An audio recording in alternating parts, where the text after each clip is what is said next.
right, peace family. This is Davon Love, Director of Public Policy, Leaders of a Beautiful Struggle, with another installment of In Search of Black Power. I am here with Dr. Rasheen, the one and only, and we are going to talk about juvenile justice in a wide range of different aspects of it. And so I'm going to kick it to Dr. Rasheen to start us off in terms of how we're going to navigate such a very broad and all-encompassing subject. Yeah, definitely a broad topic to discuss. So with that being said, I imagine that there'll be a number of these sorts of conversations, right? Because you can approach this from any different vantage point. And I imagine throughout the conversation, what we'll probably do is focus on juvenile justice as a wide concept, but then have a few points of specificity as it relates to Maryland and in some cases, perhaps even Baltimore. So thanks so much for having me on with you that I get to what do you call it? Pod.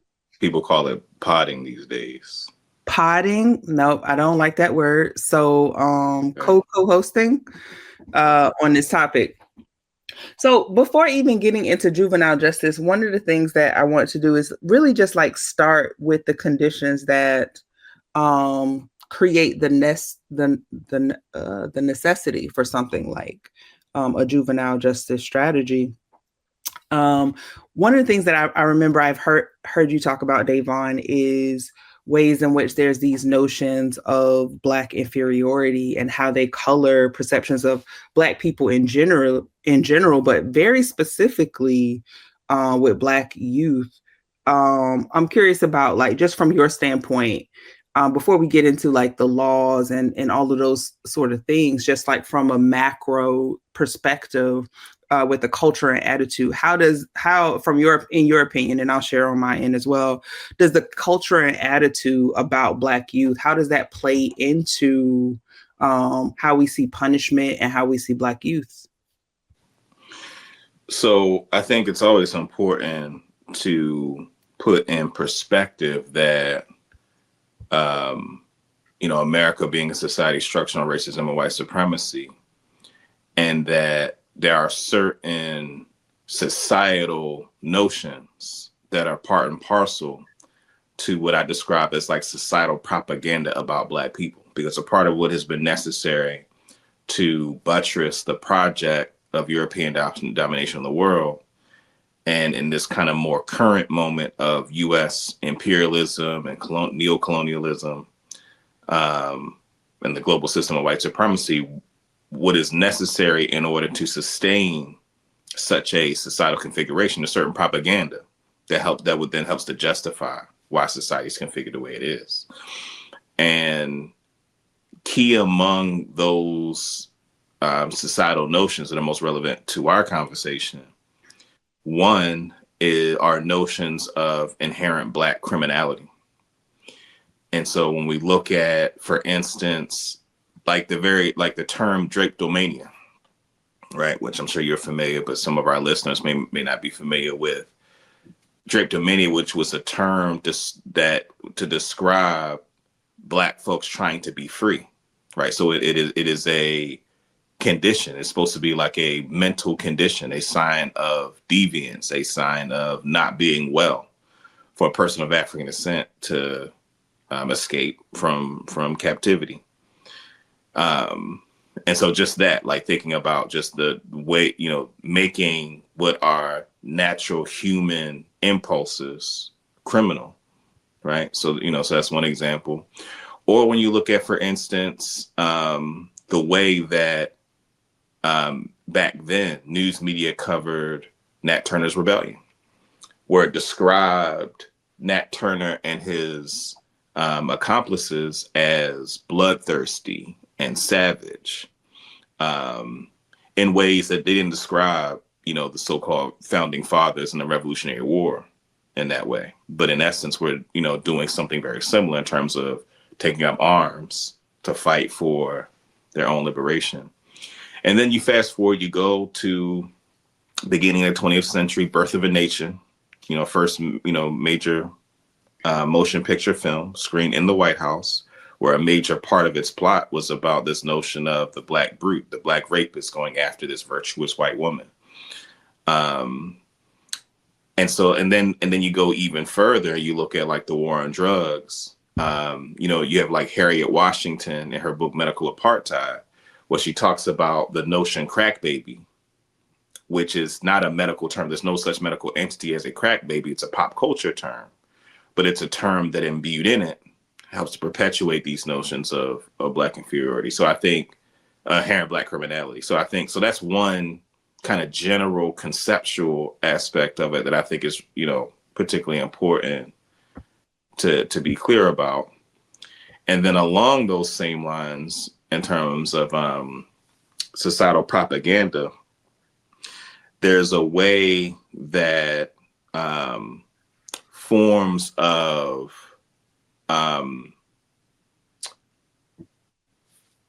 ways that Black people are characterized in mainstream society, in addition to being inherently criminal, notions of the inability for Black people to, so quote unquote, like control our youth. And there's a way that when you look at like post Reconstruction and you look at the way in which Black families were broken up as a result of racialized terror, right? And the fact that people had to move from the South to the North. And there's a way that when you think about Black youth, the needs of Black youth, and you look at social policy in terms of dealing with youth, particularly that were alienated from their families, you see a distinction between white children being cared for and invested in ways that Black youth were not. And there's a way that Black youth are seen as disposable. And you don't really get Black youth included to many of these kind of safety nets for youth until much later on in the 20th century. And so I think those two things combined create a context where, again, youth are criminalized as a result of notions of inherent criminality, and that the systems that are tasked with dealing with youth are that it is recent that there's been any investment, and it still pales in comparison to what is necessary, but it's only been recent that there's been any investment in Black youth in the ways that there has been investment in the needs of white youth. I mean, I think all of those things are really great points that you bring up just in the conversation around this historical context around Black people as a collective and how they've been viewed and looked at, and how that then, of course, impacts or trickle down, if you will, to Black youth. And I would say even when they're not seen as inherently criminal, they're seen as inherently inferior. And I feel like that's important to point out, because even people who feel like they are well-meaning youth development professionals still focus on Black youth in a deficit framework and a deficit thinking model, right? So whether they're using terms like at risk or, focusing on IEPs, like IEPs that are centered around more specifically like a deficit model of looking at the young person. I feel like there's all of these ways that the overall culture and attitude about Black young people is that they are grossly lacking, right? Mm-hmm. Whether it's like you are a criminal and you should be locked up and put away, or like you are just inherently baked in, your deficit, your family is deficit and lacking, your community is deficit and lacking, and we feel sorry for you, so we're going to try to help you out. I feel like another challenge that I feel like I have in conversations about young people are the ways in which adultification happens. And there's a cultural adultification, but there's also a societal adultification, right? Like, I feel like with young girls, the ways that it shows up is like, she's fast, or she, just those type of things, and held more responsible for their actions. And with boys, they are quicker or easier to be feared, right? Culturally, societally, historically, notions of innocence in our overall society, the concept of innocence for younger people is something, and I think you mentioned this also, that kind of developed later on. Because prior to what we thought about, what we as a society, what US cultures thought about young people was basically like they were miniature adults, right? But then when sociologists and scientists began to think more on this, they started to develop this concept of innocence at a stage of youth, but this did not extrapolate to young people. I'm sorry, to Black kids, right? So we have all of these policies start to be in place to protect young people's innocence, to look at them as like they are young, and really to like protect and inculcate them, right? And this is important because this goes into playing into how we see and how we develop solutions for a particular thing, and also what we feel like is punishable, what type of behavior we feel like is punishable, or who across the board, who gets to have this behavior and who's punished with by it and who's not, right?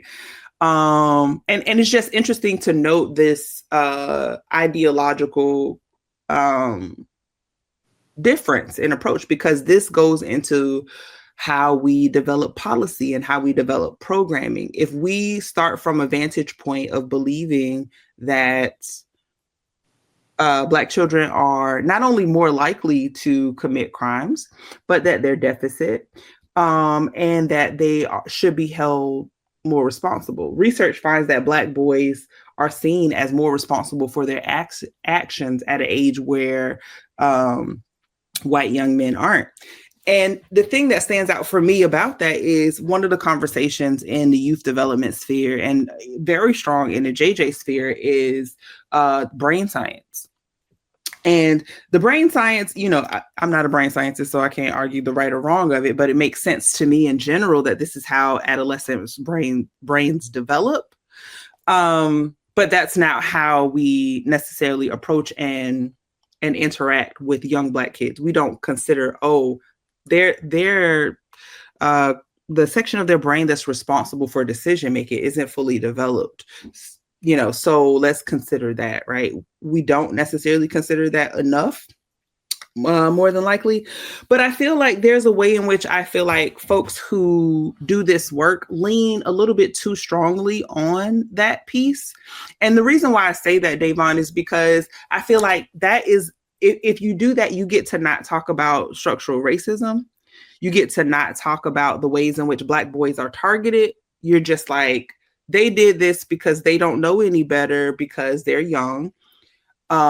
Yes, and let's look at the discrepancy with how we're enforcing how we approach this with the brain science. But if you're just talking about prefrontal cortex and decision making, then you don't have to talk about structural racism. You don't have to talk about how the policies or laws are applied.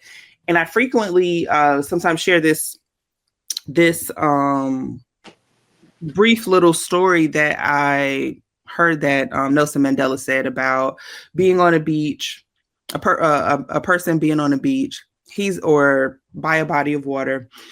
He's seeing babies pull up on the shore. So he grabs the babies as they pull up on the shore. He gives them mouth to mouth to resuscitate them so that they could breathe again. He resuscitates the baby, it breathes again, they're good. He's walking again, he sees another kid. He takes the kid, he's resuscitating so they could breathe again. And he keeps doing this. Another man walks by and he says to him, hey, there's babies that are coming up this stream. Help me to resuscitate and give these babies life. And I feel like a lot of nonprofits, that's some of the work that they do. They are getting our babies as they're coming up and they're resuscitating and giving them life. This man says, you stay here, you keep doing this and resuscitating our babies. What I'm going to do is I'm going to go upstream and see how these babies are getting in the water. And that's where I feel like policy plays a role. I would love to hear more about, for you, some of the policies, Davon, that you feel like get our babies in the stream in the first place, right? Before we even get to a point of like how to design a program to help, who should be helping, what organizations are doing it, or even before they are criminalized, how are they getting in the stream in the first place? What are some of those policies that you feel like are giving us, putting a lot of babies in the stream? Mm-hmm. One bit of context that I would want to add, because I think one of the things that in what you just said is inferred is some of the deficiencies of the constellation of nonprofits and professionals in the youth justice space and some of their general limitations. Because there are, I would say, like, particularly since the publication of the new Jim Crow, you see an emergence of like white liberals who see themselves as wanting to be more interested in addressing the way the criminal justice system impacts our communities and like this new awareness.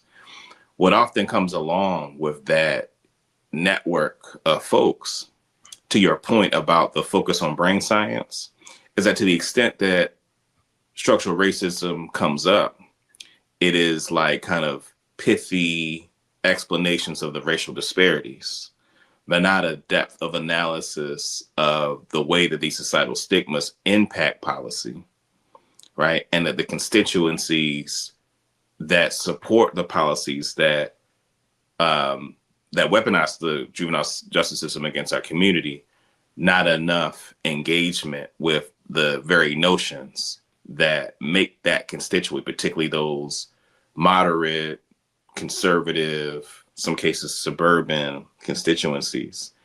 I raised that, and that what also comes along with that is many of those nonprofits that have kind of a missionary zeal, a white savior complex that then shapes, again, to the point that you made, they see Black youth as empty vessels that need to be humanized by them.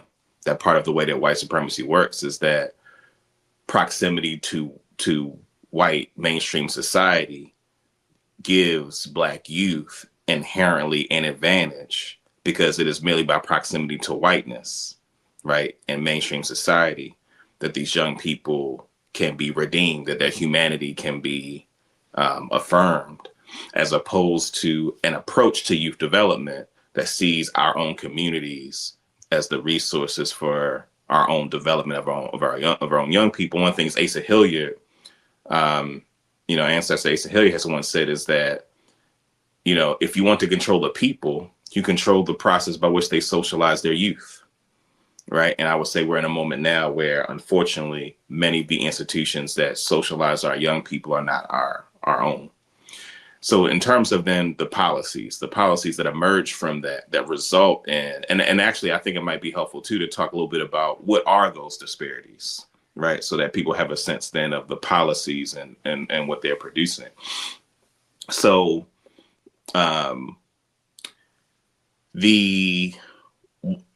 generally, in terms of like generally some of the major policies, when we look at criminal justice generally, and we look at war on drugs, and we look at the 94 crime bill as two kind of major, broader policy thrusts. You see the criminalization of poverty, right? So you see things like the criminalization of what are things that are called quality of life crimes, right? Loitering, no trespassing, possession of drugs, things like that, possession of firearms. So you have the criminalization of a variety of different things that when you live in, if you live in West Baltimore, right, you live in communities where there's the biggest access to economic mobility is the underground market, that people everywhere have firearms. And you deal with the fact that, so the combination of those two things, policies that then criminalize the things that are in your own community that you're going to be in proximity to. So that's one piece of just in terms of those, and that's the major impact of both the war on drugs generally and the 94 crime bill, right? So that's one side of that. So the criminalization of a variety of things associated with poverty in urban cities. So that includes things like enhanced penalties for drug possession, enhanced penalties for drug distribution, enhanced penalties, things like mandatory minimums for things like mere gun possession. The other thing that also happens as a matter of policy, because the role of a prosecutor is to determine when it makes sense to prosecute. Right? You don't prosecute every single crime, right?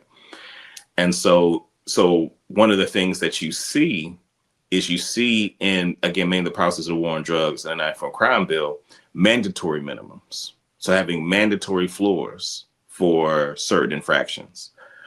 And so you have that in general, that both impacts adults and young people in terms of those kind of mandatory sentences. And so those things really, they constitute a large percentage of the folks that end up doing significant jail time, both in terms of the disproportionate structure of sentences, right, where there are mandatory floors. And the problem with mandatory floors is that, like a mandatory minimum, if someone has a gun, they're not a person that's a problem. You make an assessment. Oh, they just got a gun because they defended themselves. What mandatory minimums do is they make it so you can't have that discretion to say that person shouldn't be locked up, right? So that's one aspect of it. And then, so you also do see then a bifurcation of the adult and juvenile system. And so while there are certain protections that are baked in for youth generally, you see the practice of young people that are charged as adults, which we'll talk a lot more about later on. You still see the practice of, even with those systems bifurcated, you still see, Black youth serving more time than their white counterparts for the same crime, particularly things like drug possession. The other, in terms of policy, you also see disproportionate enforcement of many of these policies.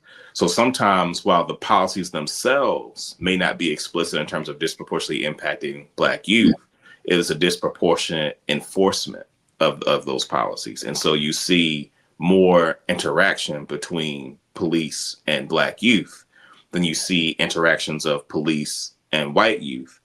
Largely, and this goes back to what we talked about earlier, that if Black youth are seen as inherently criminal, then if I'm a police officer, I'm going to spend more time in the Black areas, which means a simple fight, right? Well, I'm going to charge both of y'all with second-degree assault, and you got to go downtown to Baby Bookings. Go ahead.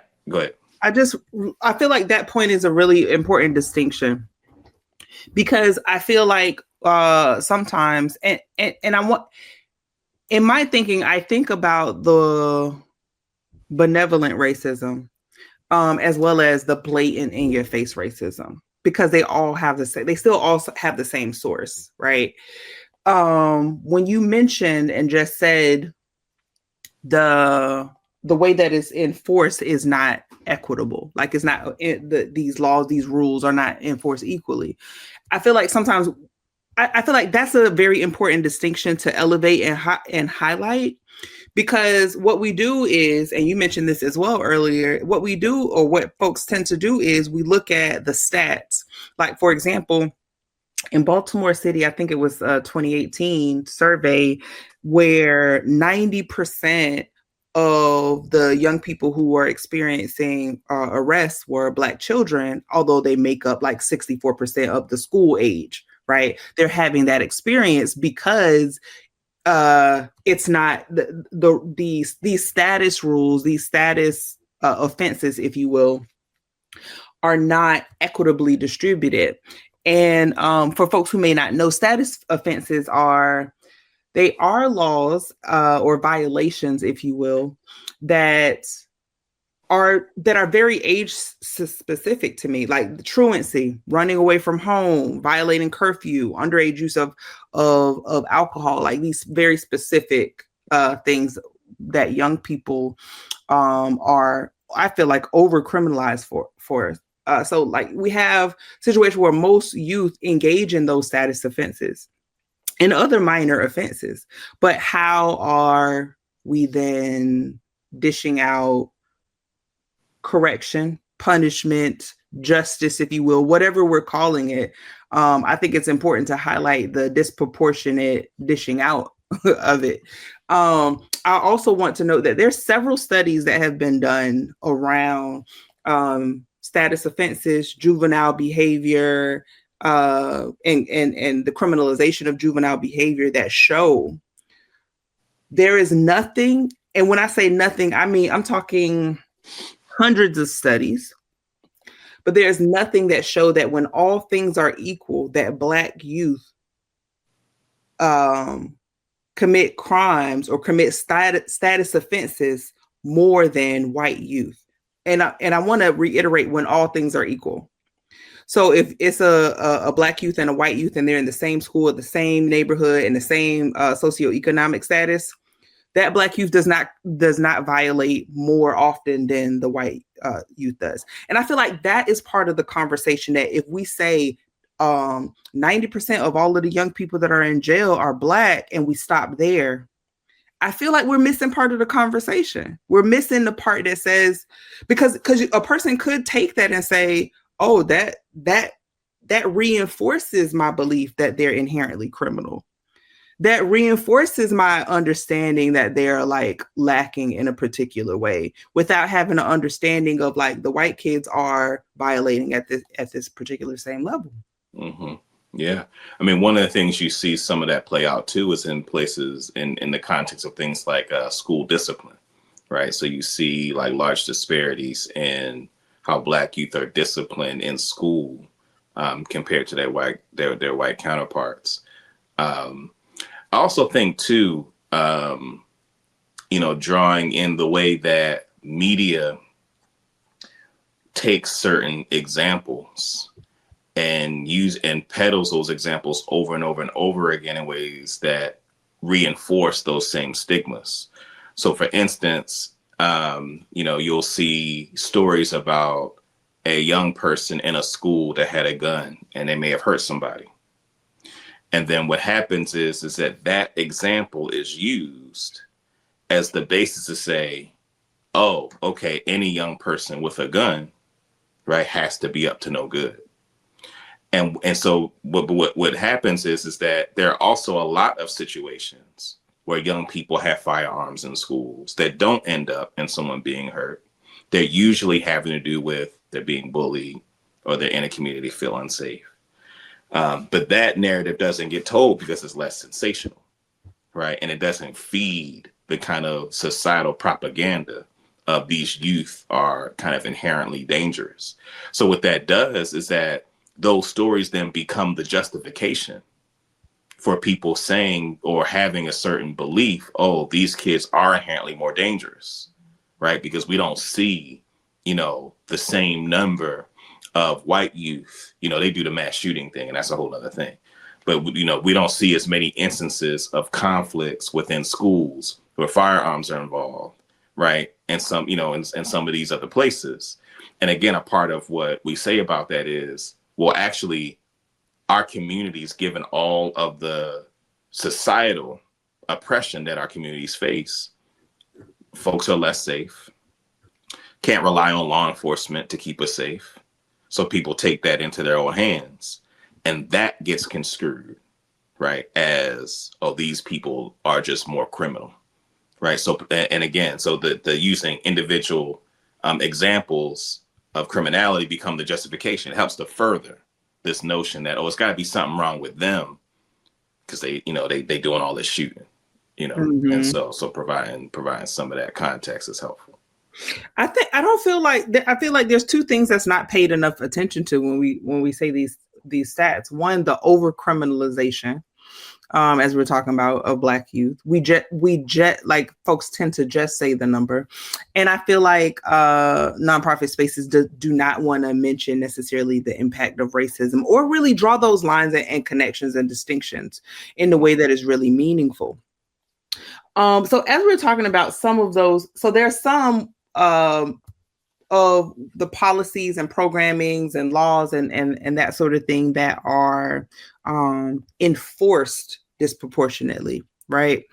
But there's also some that seem to like directly just like largely impact, for example, schools that have a higher ratio of Black students have a higher arrest, Mm-hmm. right? They have higher so in that particular situations, it's not necessarily an apples to apples, like to compare if there's, you know, a black school or a white school, if it's like within that particular school.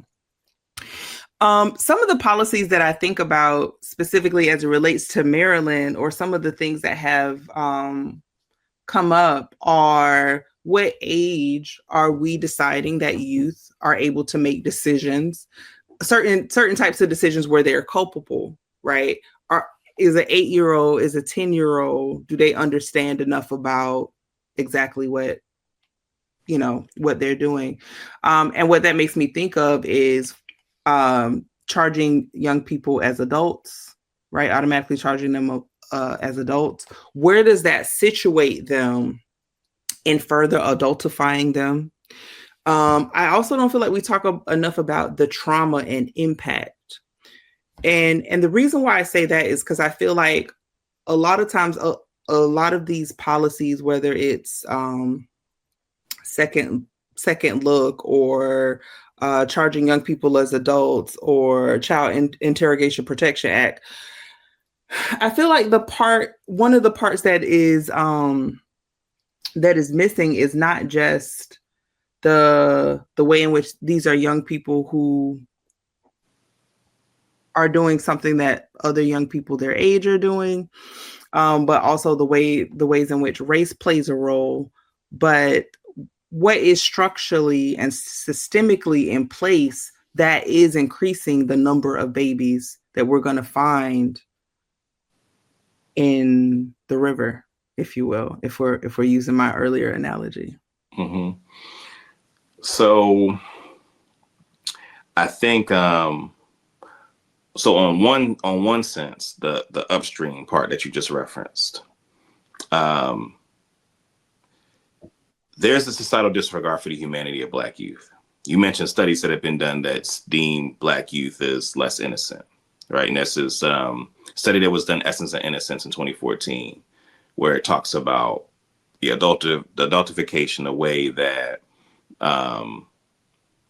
you know, Black youth are seen as as more culpable for their behavior, less innocent, less in need of protection, less worthy of protection. And we see that both in terms of like our social service systems and in nonprofits, so I start off by saying that there needs to be, and in some ways it's its own conversation, there needs to be a reimagining of the systems that socialize and protect and support young people, right? So there's an entire enterprise of the profiteering off of the suffering of Black people and Black youth in particular. And that dynamic has created a context where our communities don't have the resources necessary to be able to deal with the unique challenges that face our community. And so as a result, it creates a context where putting kids in jail becomes the kind of benevolent next best thing, right? So unfortunately, you know, so that's one part. It's like we got to deal with the upstream part, and it has to be. And again, that's its own conversation. In the absence of the sufficient upstream infrastructure, then we have a system by which those societal stigmas and notions show up in every aspect of the process as it relates to young people's relationship to the juvenile justice system. So for instance, a few years ago, there was a study that was done that demonstrated that kids under 13 in Baltimore, that the overwhelming majority of young people younger than 13 that were being prosecuted and being arrested were disproportionately Black. And what that means is that so that whole thing of a police officer seeing a young person engaged in a certain behavior, let's say they shoplifting, right? Or let's say they get into a simple fight.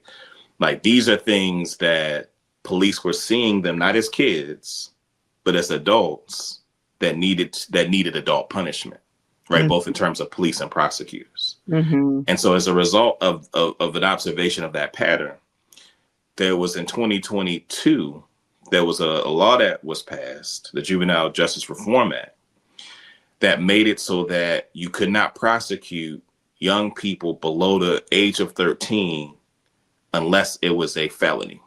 And many of the felonies are like violent crimes.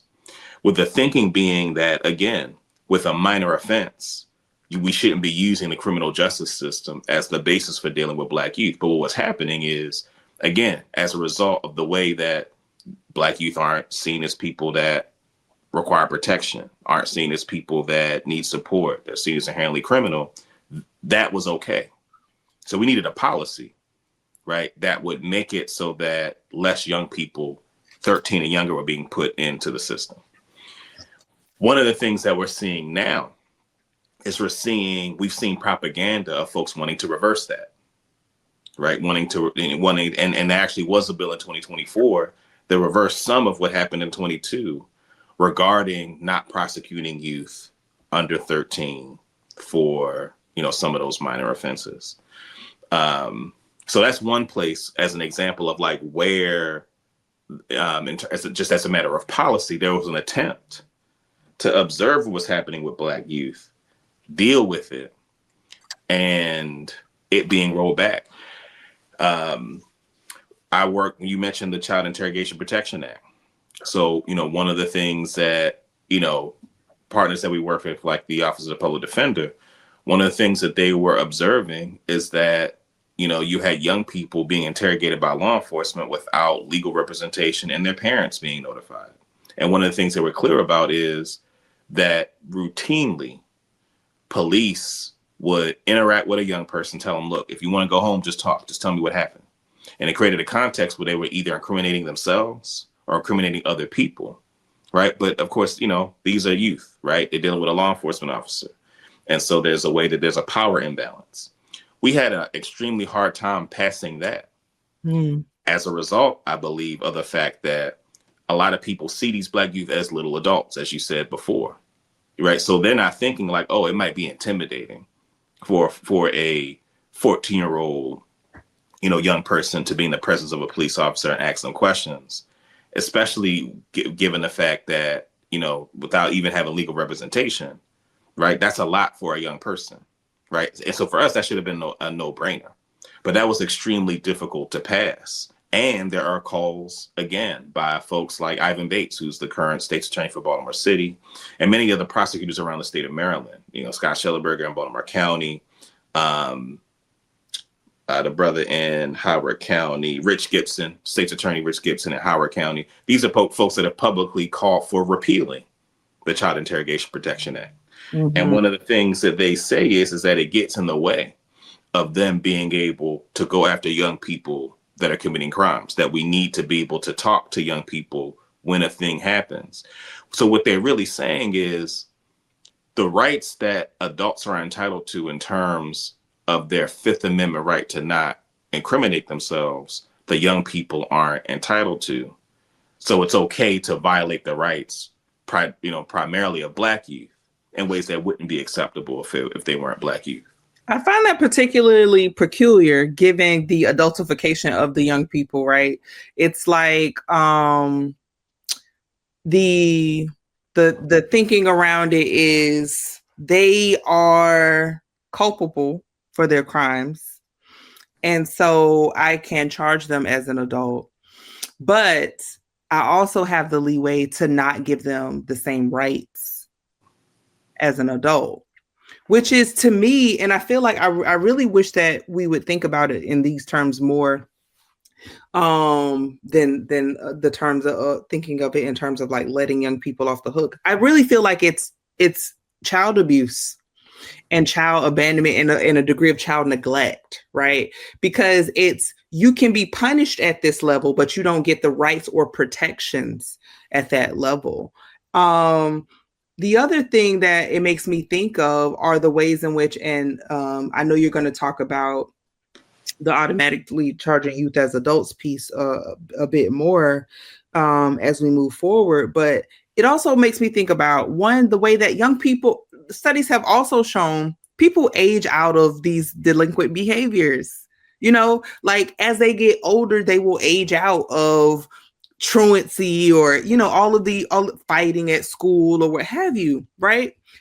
But what gets in the way and arrest the development of aging out of that is being put in adult situations, being put with adult folks who are in the justice system.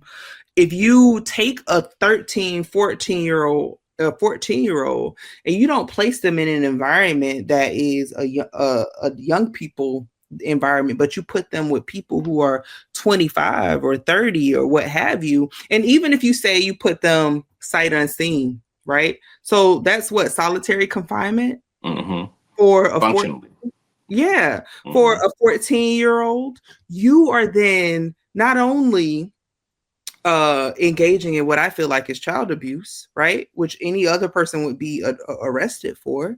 You are socializing and developing and contributing to developing what might later be a person who engages in criminal behavior, a young person who might have otherwise aged out of whatever little fight they got in with a friend or carrying a weapon or what have you. You're creating then this. It's like a self-fulfilling prophecy. Yeah. One other, like I said, I will talk more about the automatically charged youth as adults. One other policy that also did pass, but that there's a desire to change it. There was a policy that passed a few years ago that bars the use of a young person's image and name when they are charged with a crime. With the thinking being that, you put the picture and name of a young person that's going to follow them forever, and given the stigmas, about, criminality and Black people, that it creates a situation where a young person may not ever recover in terms of the reputation that would be created as a result of news stories that would use their names and likenesses and all of that. And there's a desire amongst folks in the local media ecosystem here in Maryland. There's a desire to repeal that. Right. And a part of what they say, a part of what they want, they say, well, we need to know these kids' histories, because what they say is what ends up happening is you have these kids that we could have predicted, were a problem, but, people aren't entitled to know about their criminal history. And again, part of the challenge that I have with that perspective is that, and the two major problems. The first is that earlier when we talked about those upstream systems, it's like if those upstream systems are dysfunctional, then that to me is not a issue of a young person who's bent on being a problem. It is that the systems that would intervene are not sufficient to provide the opportunities needed for a young person to be able to, change their trajectory. And then secondly, in terms of the problems with that perspective, is that it also doesn't take in consideration that there are mistakes that are made in the other direction. So there's an assumption. I say this a lot when I'm having to kind of go back and forth with folks on the other side, usually prosecutors and law enforcement and some legislators, where just because a kid is charged with a thing don't mean they did it. And because of what we know about the over policing of our communities, if you have a young person and you're charging them with stuff and it turns out that they were overcharged, or it turns out that they didn't do the thing that they were charged with, and it is common practice for prosecutors and law enforcement in a situation, they're going to charge you with as much as they can charge you with, because from a strategy perspective, that's how the best way that they're able to secure a conviction, for which that's what they use to run on. Prosecutors, and police commissioners who they don't run for office, but, it's helpful to whoever, the mayor is that appointed them. Those are things that for their professional career, those convictions are like currency. So they're going to overcharge for the purposes of their own professional benefit. But what that means is there are a whole lot more than people know of folks, particularly youth, that are charged with things because a police officer is just trying to get as many charges out as possible as a strategic matter. So then you're going to make it so that's a part to me is why it's important then to not have kids information in public, because in those cases where it was actually in the other direction, where it's like they're charged but didn't do it, that isn't something that sticks with that kid for a long time. And so I think that's also a part of the consideration and the policy aspect of it that doesn't get considered by the conservative right wing, which is that so many of our young people are charged with things and come in contact with law enforcement in the system in a way that that again can do kind of in some cases irreparable damage. In terms of the in terms of the, you mentioned the notion of like child neglect and abandonment by these systems. And I would say that one of the things that is most painful to me in the conversations that I hear around juvenile justice, again, from the opponents on the other side, the opponents on the other side talk a lot about victims. And when they talk about victims, they're talking about the old lady that got beat up, right? Or the person who, got their car stolen, or the person who was carjacked. And what I say is, I accept them as victims of crime. But it's also important to note that those young people who are sucked into the criminal justice system, particularly those that are pulled into the adult prison system and deal with the range of abuses and dehumanization that come from being in the system, they are victims too. And there are more of them than there are of the victims of these various crimes. Both are important.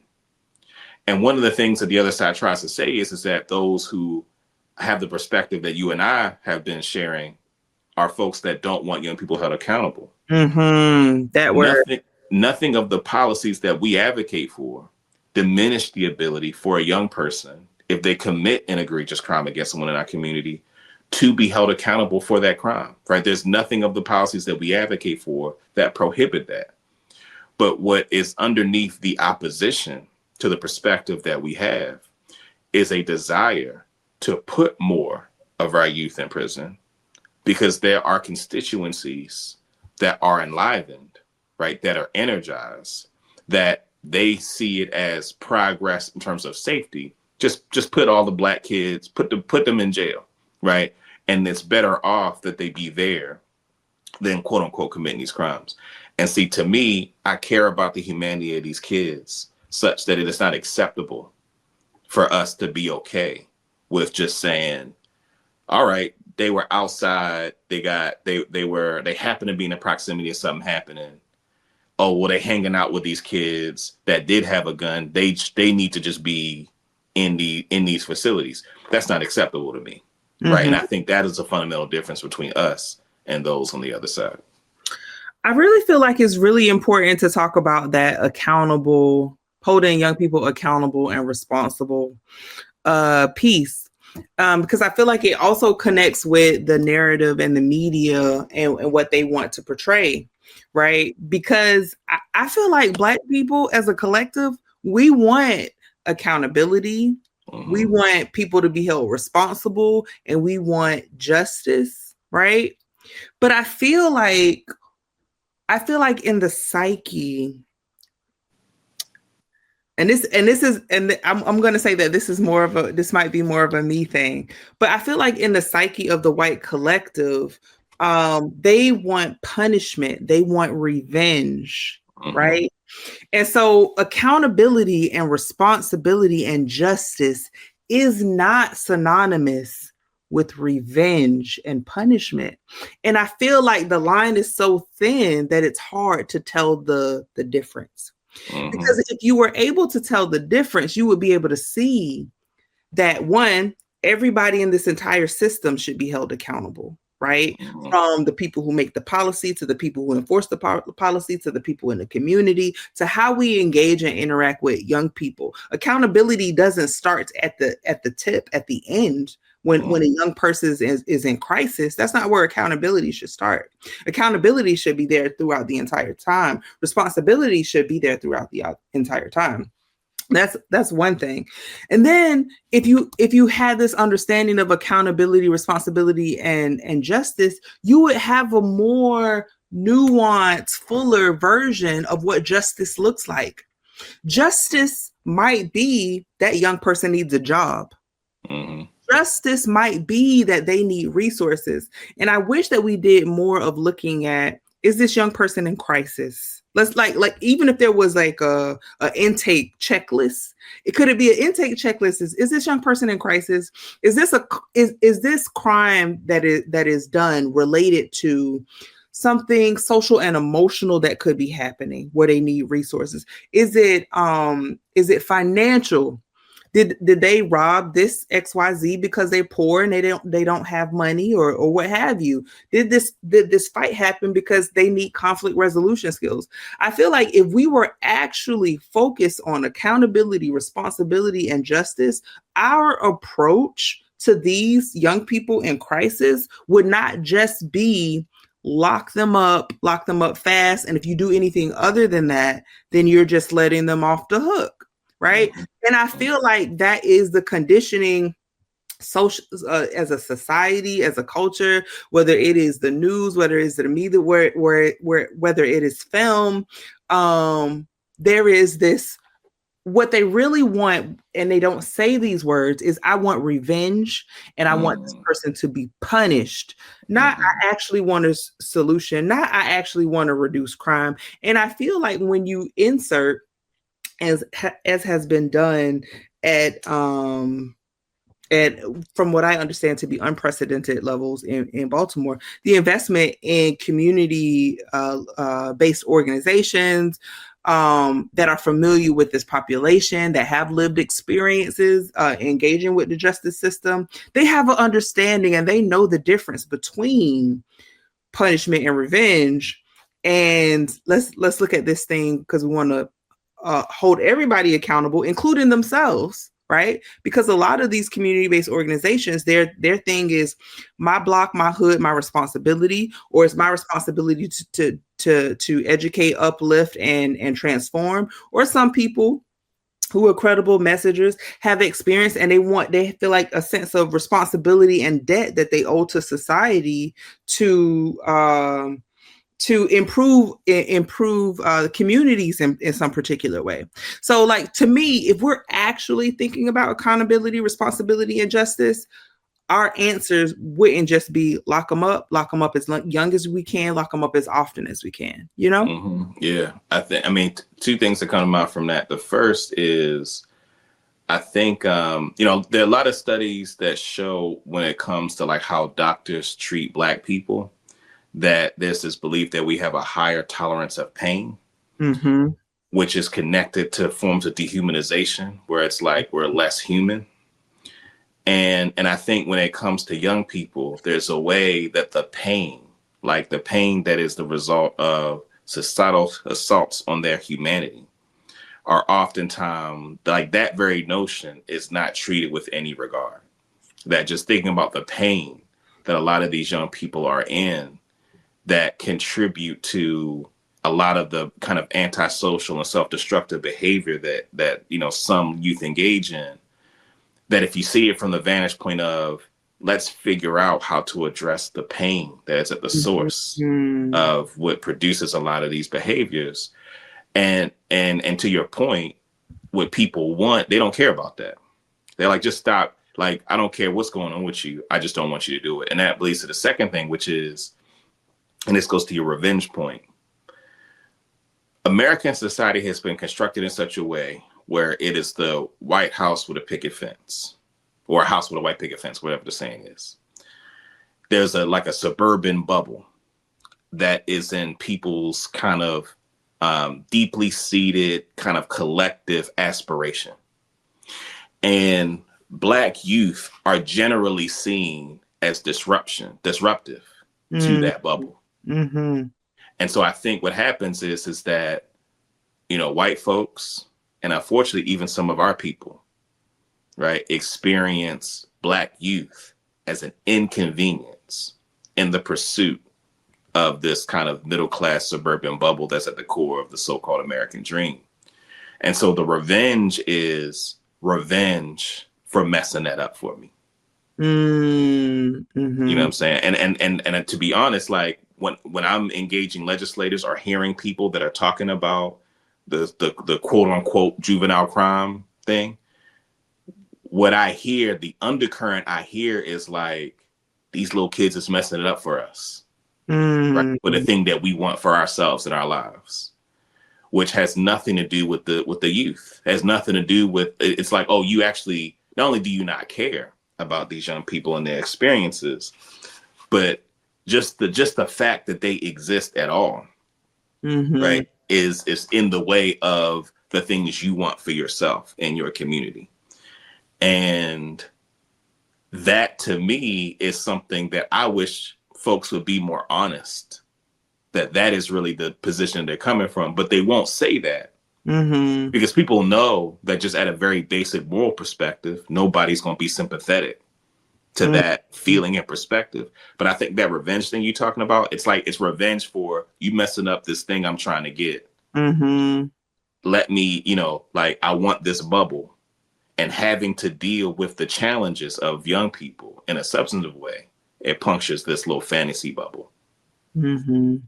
Yeah, I feel like, I mean, so I feel like I have a complicated relationship to, or I guess I would say like I am of two minds about the ways in which Black folks, and even more specifically Black, like older folks who tend to be a little bit more conservative on the conservative end, or Black folks who are not necessarily older, but maybe they're at a different socioeconomic status, who tend to be more on the conservative end in some cases, respond to Black youth crime specifically. Now, what I feel like they were actually responding to, so they see things like in the media, in the news, and Black kids are, whatever sensationalized, over dramatized situation that the news or the media is reporting.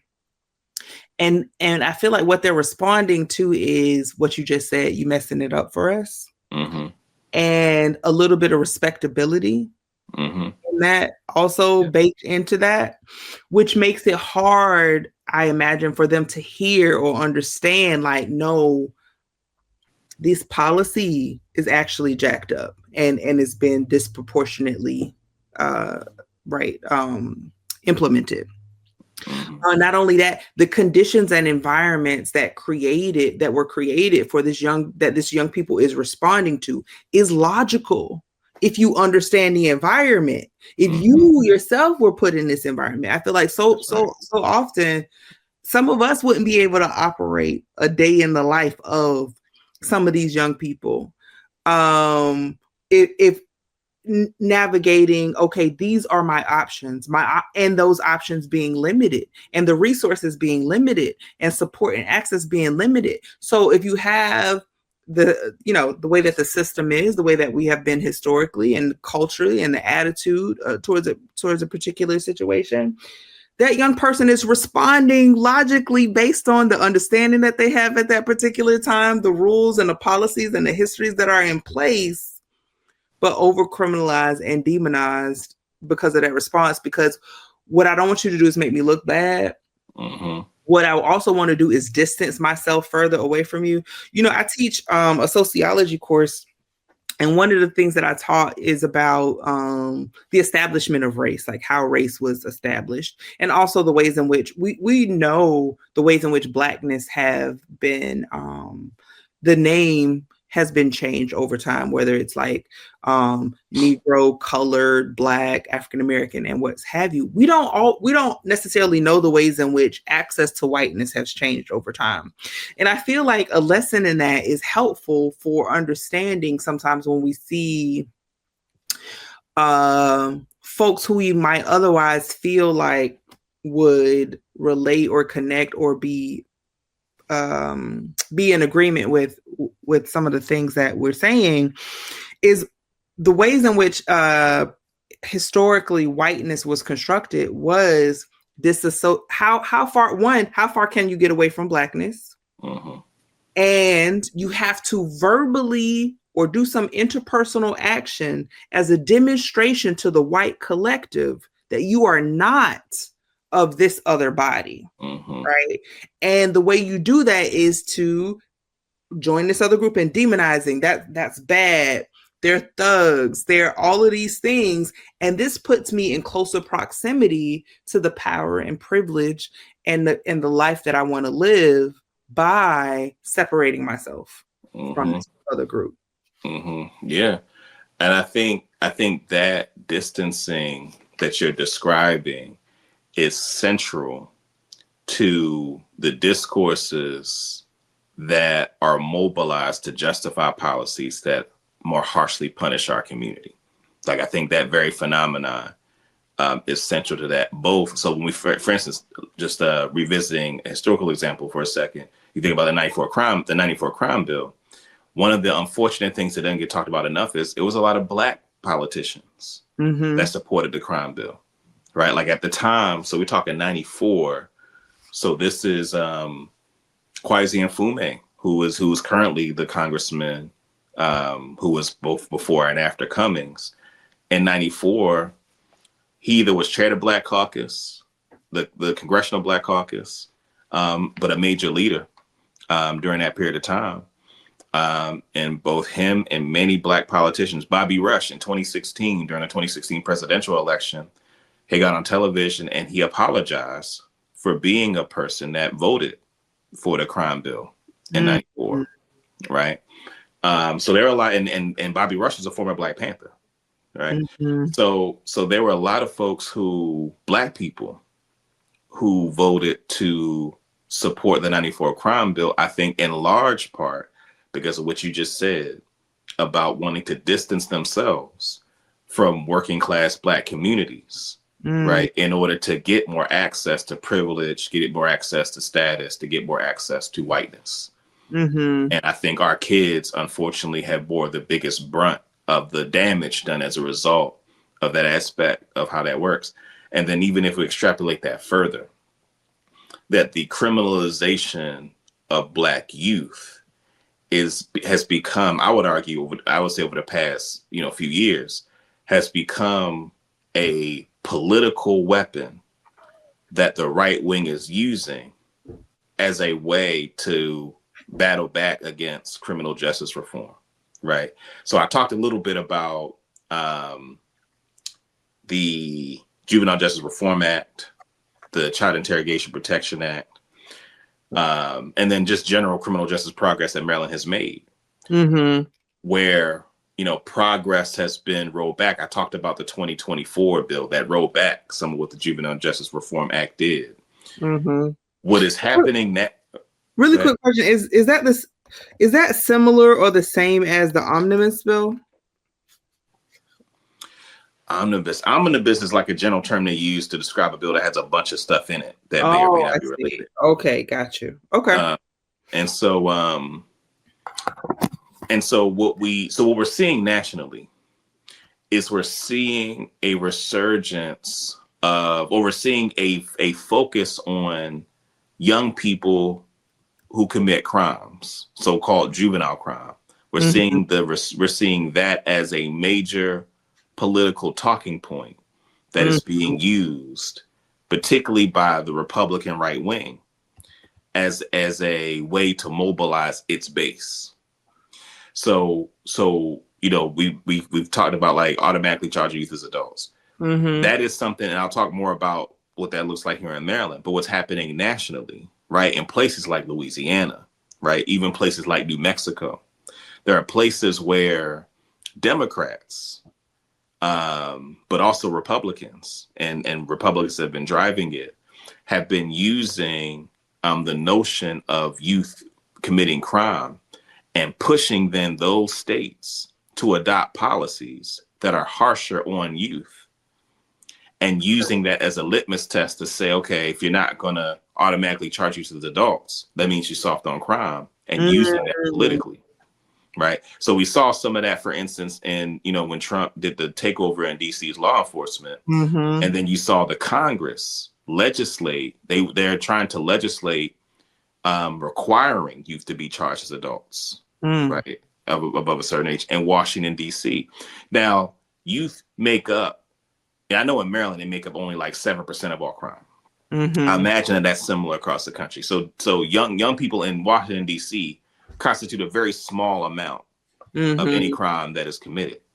But that being a major policy that they focus on, because what they know is that, as we talked about previously, that is a salient thing for them to give red meat to their base. Yep. Let's charge these youth that are wilding, that are out of control. That narrative is useful to those right-wing conservatives for the base of support that inherently has those strong anti-Black notions of Black people. So what we're seeing across the country, and so seeing it in DC kind of further confirms that this is a strategy that the Republican Party is going to use in terms of focusing on so-called juvenile crime as a way to bludgeon and to push back against progress made in the kinds of criminal justice. And so that's I think that's generally important for people to be clear about. And we have to then be able to have the understanding of the nature of these policies, right? Like the mechanisms as to how they actually work, so that we can demystify, because a part of what they're taking advantage of, and a part of why I believe they think it's a strategic approach, a strategic thrust policy-wise, is, as we've talked about, some of our own people are susceptible to those talking points. Some of our own people are susceptible. Oh, these young people are out of control, so we need harsher penalties. So breaking that down a little bit is that the question on the table around young people engaged in criminal activity is not a question of whether or not young people can be charged with a crime. So one thing that I think is misunderstood is the books are lenient on youth in terms of, crimes. But the reality is the opposite. Right. That in fact, I was on, I guess, TJ Smith, someone who I have a great, good relationship with. I remember being on his show. He's at a show on WBAL radio. And I remember talking about this very issue. And he was like, yeah, Davon, police can't prosecute any young people. They can't prosecute kids under 13. And I said, that's not true. And so he then reads. But I feel like that shouldn't even sound right for him to say. Like, I feel like even if he heard it, he should have been like, man, that's crazy. That don't sound right. Let me kind of look into that. And so what happened, I told him on air, I said, it's not true. And so he reads a portion of it where it says, like, prohibits the prosecution of youth under 13. I said, read the next part of it. It says, except for those who committed a felony. Right. So part of what happens is, it's like that tagline, when you say it over and over and over again, our people are susceptible to that, because they're like, this guy's former law enforcement. He's not just going to say something that's not true. Right. And if he just reads that first tagline, it becomes something that can get circulated over and over and over again. Oh, young people can't be charged with a crime, so police can't do it. And that's one thing that then police and law enforcement kept saying, and prosecutors, they kept saying, oh, we can't even charge him with anything. And I remember there was actually it was a beautiful exchange between former Senator Joe Carter, when she was a senator, and Scott Schellenberger, who's the prosecutor for Baltimore County. And what she says to him, as he was a witness, right, on her committee, so she's questioning him. And so in his explanation, he talks about carjacking, and he was like, yeah, because he was supporting the bill in 24 to reverse the progress. And Senator Carter was the sponsor of the bill in 22 that they were trying to work. And so she says, you have talked about carjackings as something that is happening amongst young people at a higher frequency. And you're saying that this bill would allow you all to be able to prosecute them. She said, but carjacking is a violent felony. So in fact, the reversal of this on this point doesn't even help what you're trying to do. You already currently can charge these young people. It's already on the books. It's already on the books, right? But again, it's an example of, it is the narrative they want to put out there, right? That being lenient means they can't charge these kids with a crime, and they're putting that stuff out there. Because so a part of it is like even people even knowing how it works to know enough to say that it's not a problem that you can't be charged with committing these heinous crimes. I have a little bit of a challenge with the idea that it's showing leniency. Mm-hmm. You know what I'm saying? Instead of that, like this is a correct way. This is a better way of doing it. If we're saying we're trying to accomplish the goals that we're trying to say, it is not showing leniency. They should not be charged as adults, period. Mm-hmm. You know what I'm that's the part that I feel like I want to have more, that I feel like I wish more people would talk about, like to counter that. But then there's also like, you know, we're in Baltimore, and Baltimore is seeing historic lows in violent crimes. Why doesn't the narrative reflect that? Why doesn't the media reflect that? You know what I mean? Yeah, yeah. And I think a part of why they're using crime committed by youth is because of the historic declines, right? So they need to find an area that they feel like they still generate the same kind of outrage, like they're able to generate the same energizing of a base that they just feel safer because more Black kids are being locked up. And I think that's a part of why they kind of strategically pick that. So I use that Schellenberger, Senator Carter example to show that even when, you know, they are in the presence of lawmakers, right, and they're saying things like, we need to be able to punish kids, and Senator Carter says, but you can, and he acknowledged it. So in terms of automatically charging youth as adults, so again, this is a policy that's being pushed around the country. Maryland is unique in the sense that Maryland is overwhelmingly Democratic, right? So Democratic governor, Democratic Party supermajority in both, veto-proof Democratic Party supermajority in both houses of the legislature. But Maryland is behind Alabama, so number 2 in incarcerating the largest percentage of its children of any other state in the United States besides Alabama. And that the majority of young people, 80% of young people that are charged as adults are Black. Now, to say a little bit more about like exactly what that policy is, because what we advocate for is all young people start in the juvenile justice system. You put a young person in the adult system, they don't have access to education, right? So they're not in school. They don't have access to any like mental health supports or behavioral health supports. They're not entitled to any of that.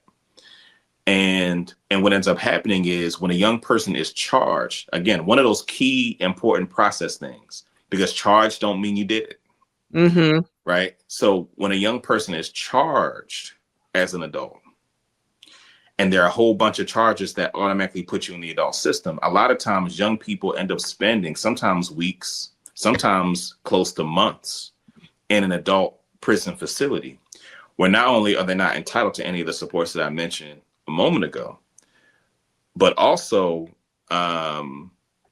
you know, one of the things that that is important to note is that they, as you actually mentioned this earlier, that the law is they're not supposed to be sight and sound away from, you know, with adults. So they end up being in what functionally is solitary confinement.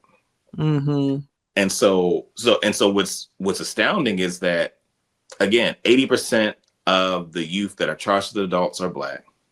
The last I looked at the data, the largest categories for young people who are automatically put in the adult system is gun possession and assault. So gun possession, we're talking about, as we talked about, if you're in a community where you know people got guns, right, and you're trying to protect yourself, and you can't rely on law enforcement to keep you safe. People take their safety into their own hands. So it stands to reason why young people would carry guns. Now, there's much fewer young people that carry guns than the media projects, right? But that's so that's one. And then assault, we're talking about fights. Right. Anybody that's been to college after a football game or that doesn't mean that a person should be in an adult prison facility. Right. So those are the 2 charges that have the most young people that are put into the adult prison system. In fiscal year 2024, there were 529 young people who were in the adult prison system who are waved back down to the juvenile system. That means that not according to you and I, but according to a judge, a young person that was charged as an adult was determined that they didn't belong there and wave them back down. Could you stop right there for a second? And the only reason why I say that, how many young people did you say? 529 in fiscal year 2024. And the reason why I say as a placeholder, and I'll definitely let you continue your point, of course, is they don't have access to education. So how long are they in the adult system, right? How long are they there? So it varies, but on average, it can be, sometimes it's a few weeks. I've heard that. So the average is 180 days. On average, a young person who is charged as an adult, on average, they're there 180 days. Some people are there longer. Some people are there a shorter amount of time. And I feel like, one, that flies directly in the face of truancy, right, as something that a young person could, be in trouble, be incarcerated, be punished, and their parents essentially be punished for, right? Mm-hmm. So a child could be locked up for truancy, but we can take them and put them away and say that you don't go to school for 180 days. Now, the impact of schools are in session. I don't know how many people know this.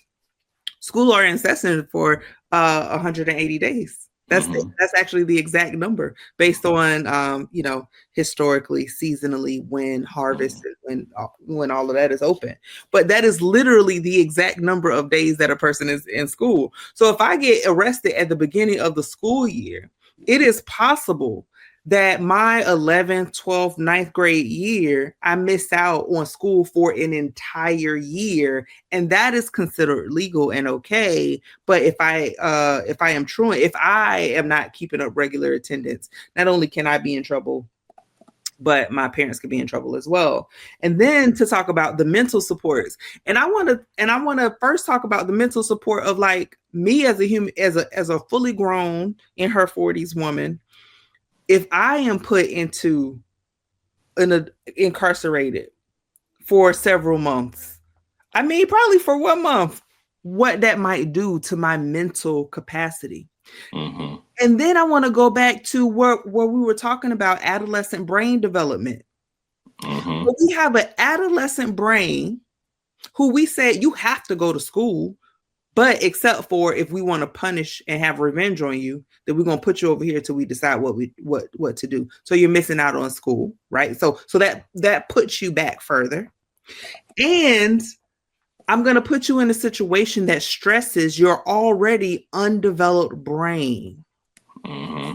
And then after I do that, I'm going to put you into this other move you to this other system way back down. I think you said like upwards of 500 or so young people. That is abuse. That is neglect. I don't understand how we can say that we want justice and accountability and responsibility, but we don't. We want to hold a young person accountable, but we're not holding the system accountable. The schools, all of these steps and ways. It just logically doesn't even make sense. Because if truancy is bad because kids need to be in school, but I could take you out of school for 180 days, I don't even understand how that works. Yeah.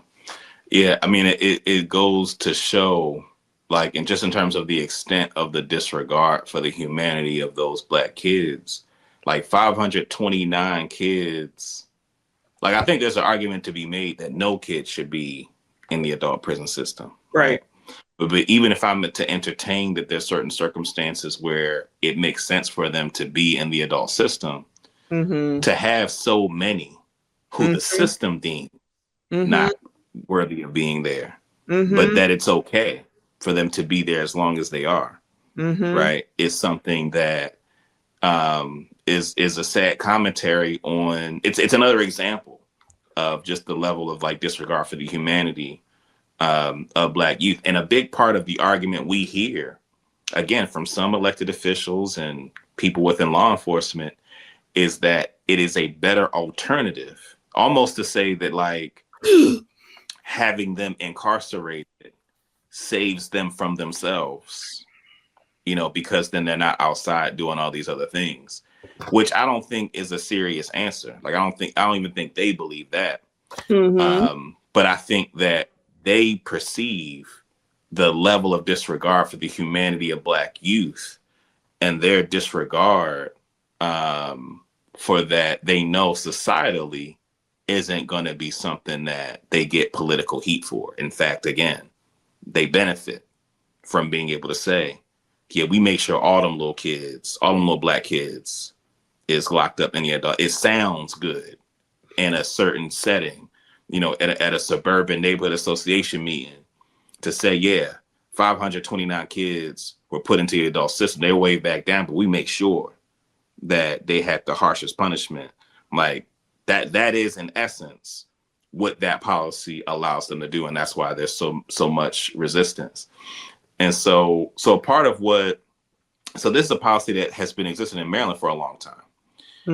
And so there's been efforts, for many years. The first person I know who had been put in the bill to try to change that was former Senator Carter, who at the time was Delegate Joe Carter, back when we were working on stopping the youth jail. So there was an effort we worked on to stop the construction of a juvenile detention facility, $104 million facility downtown East Baltimore, specifically for youth charged as adults. So at the same time we were working on that, so Joe Carter, who was then Delegate Joe Carter, was trying to put in this legislation to change the practice, and it's been difficult to make any headway on it at all. And so one of the things that we've been working on the past several years and we'll be working on this year will be, now ultimately we want to end the automatic charging of youth as adults. And I'm gonna say a little bit just in terms of getting to the policy nuances, because the bill that we're going to support is a bill that doesn't strike the policy completely, but it accounts for about 75% of the charges that put young people in adult prison. And I'm gonna say a little bit about why we ideally should support a complete repeal of it. And here's why. Because what people will say is, what about things like murder and rape and all these other things? And what I want to stress to people is that we're talking about young people that are charged with a crime. There's a way that when people hear a charge, there's an assumption, oh, they did it. You know what I'm saying? But there isn't an understanding of what are all the circumstances involved, right? So if a young person happened to be hanging out with some people and they commit a crime where someone is killed, right? And so they're then charged with, like, everyone in that vicinity is charged with murder, right? If automatically put them in the adult system, a person who may not have had anything to do with it, they were just there. And I think for most people, you wouldn't hold that person equally culpable, adult or not. You wouldn't hold that person equally culpable, right? But because they're charged with it, right. So we would argue that we should just completely ban the practice in general. They should start, because it's not like we're saying they just get to stay home, right? We're saying start them in the juvenile system where they have more access to the supports and services. Start them there, and if there becomes a reason to waive them up, they can be waived up. But because of the politics of it, right? Because what legislators will say, some of them will say it explicitly, some of them kind of will say it, but not be explicit about it. I can't get out there and say that a young person charged with murder shouldn't be in the adult system. The politics of it, they can't politically withstand. Right. Even though they clearly understand the argument I just explained. Right. Which is we're talking about just them being charged. Right. So we're going to be advocating for a bill that will address about 75% of the charges that usually land young people into the adult prison system.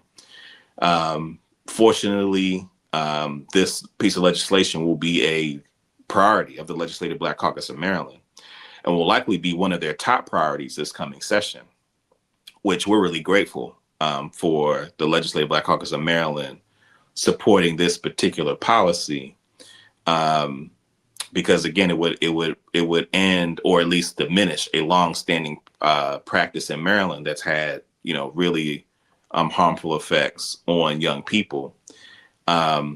It's going to be a tough bill to pass. It's going to be a tough bill to pass because in the House of Delegates, the chair of the committee is a gentleman named Luke Clippinger, who's a delegate out of Baltimore City. His day job is as a prosecutor in Anne Arundel County, which is a county kind of to the southwest of Baltimore City, that is more conservative. You know, they actually have elected Republicans like in their county council and have like actual competitive general elections. So Clippinger, who is the chair of the committee that this bill would need to move through, is himself a prosecutor, and prosecutors have been some of the biggest opponents of this piece of legislation. Like Ivan Bates last session came out, and in fact, there's an NPR interview I did where I think it was Tom Hall played audio of Bates talking about his opposition to this piece of legislation. So that's one hurdle. And then we have a Senate president who's been very reluctant to want to move this piece of legislation, who, from my vantage point, is very susceptible to Sinclair Broadcasting media. Like, he's just very susceptible to that and doesn't want the political, my assessment, he hasn't said this, but my assessment is he doesn't want the political blowback of Sinclair using that. Sinclair Media, who is the executive chairman is David Smith, right-wing conservative media company. He doesn't want the smoke from dealing with them. So those are the political hurdles that we're dealing with. But we fortunately have, like I said, it's a Black Caucus priority. I think we're going to have significant support from Black legislators to try to move this over the finish line. But it's going to take a lot of pressure from the public to give legislators the political cover they need to be able, especially in an election year. So we're coming on midterms. And so a lot of folks that are running for re-election are going to need cover. So it'll be really important for there to be a large public outcry to give elected officials cover to be able to move this policy along. What do you feel like are some of the things, because I feel like you've mentioned some of the things that y'all are going to focus on, y'all being LBS are going to focus on in the upcoming General Assembly. Do you feel like the auto charging is one of the things that will make one of the largest impacts, to go back to the earlier analogy of the babies being put in the stream? Do you feel like it will what is the impact that you feel like that would actually make on how many young people, the experience of young people being engaged in the justice system? So what we have said generally about policy dealing with youth in the juvenile justice system is that what we need is to expand the capacity to deal with youth on a case-by-case basis so that the appropriate interventions and appropriate evaluation of the situation can be made, like the appropriate course of action. What auto charging does is that it removes a place where discretion would be extremely important to making those assessments.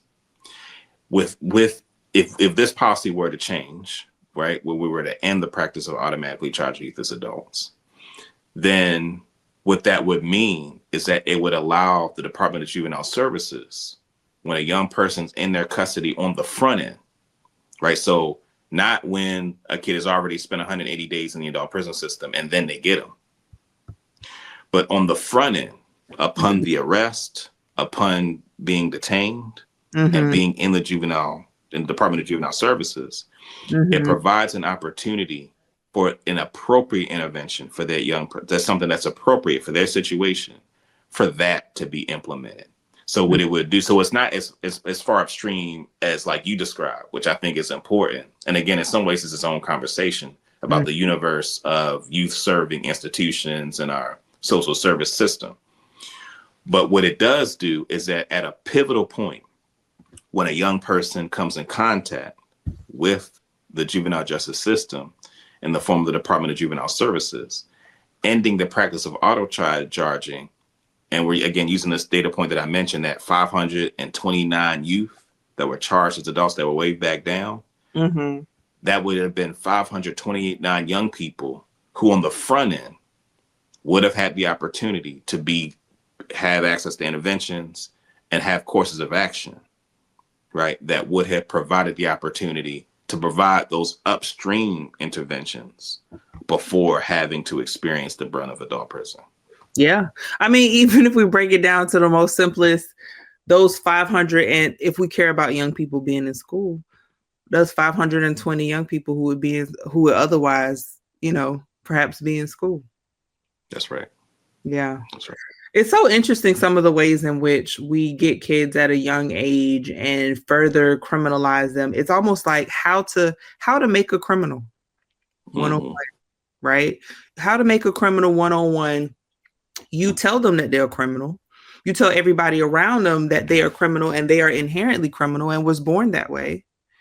And even the people who are there to help them, they tell them you are at risk, your community is bad, you're a criminal. And then they're in crisis with limited resources and opportunities, perhaps, and they're making a decision that's perhaps the best decision that they can make given what they have at their disposal. But you tell them how wrong they are, and then you charge them not as the young person that they are, or giving them the supports that a young person would need, but you charge them as an adult, and you put them around older criminals who have been accused of crime and engaged in those activities for a longer period of time, where they are socialized, where they are learning, they are in an environment where they're picking up lingo and skills and building connections and networks to shape them in a particular direction.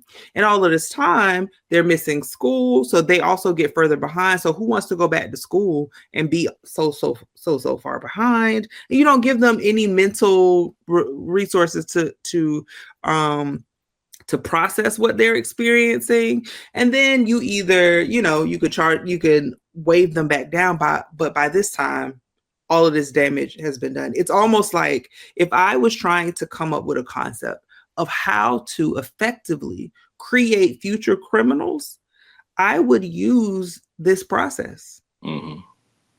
I would get them at the minorest of infractions, or maybe minimum infractions, or what have you, whatever the infraction is. I would get them at that young age while their brain is still being shaped.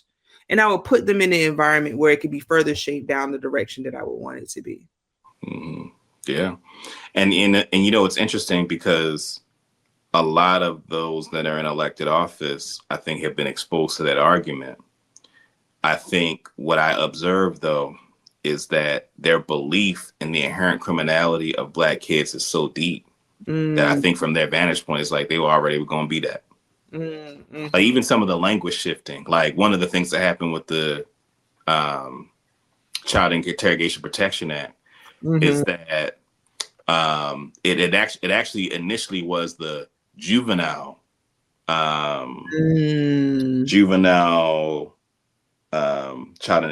Interrogation Protection Act was the initial name of it, and they changed the name of it. That was an amendment that was put on the bill with the notion of understanding that calling it the Juvenile Interrogation Protection Act assumes criminality of the kids, because just because a kid is interrogated or questioned doesn't mean that they haven't even been charged with anything. Mm-hmm.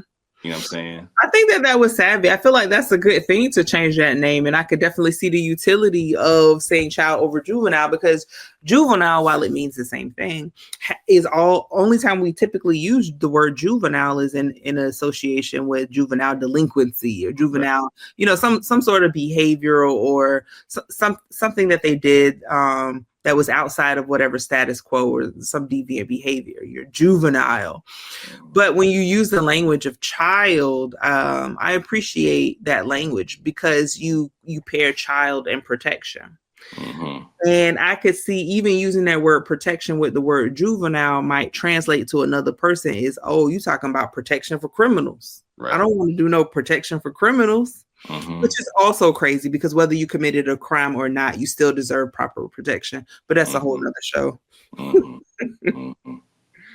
Well, this is a conversation that, we should continue to have. People should look out for the work that we're going to be engaged in and trying to diminish the practice of automatically charging youth as adults. Really grateful to be able to have a conversation with the one and only Dr. Rasheen.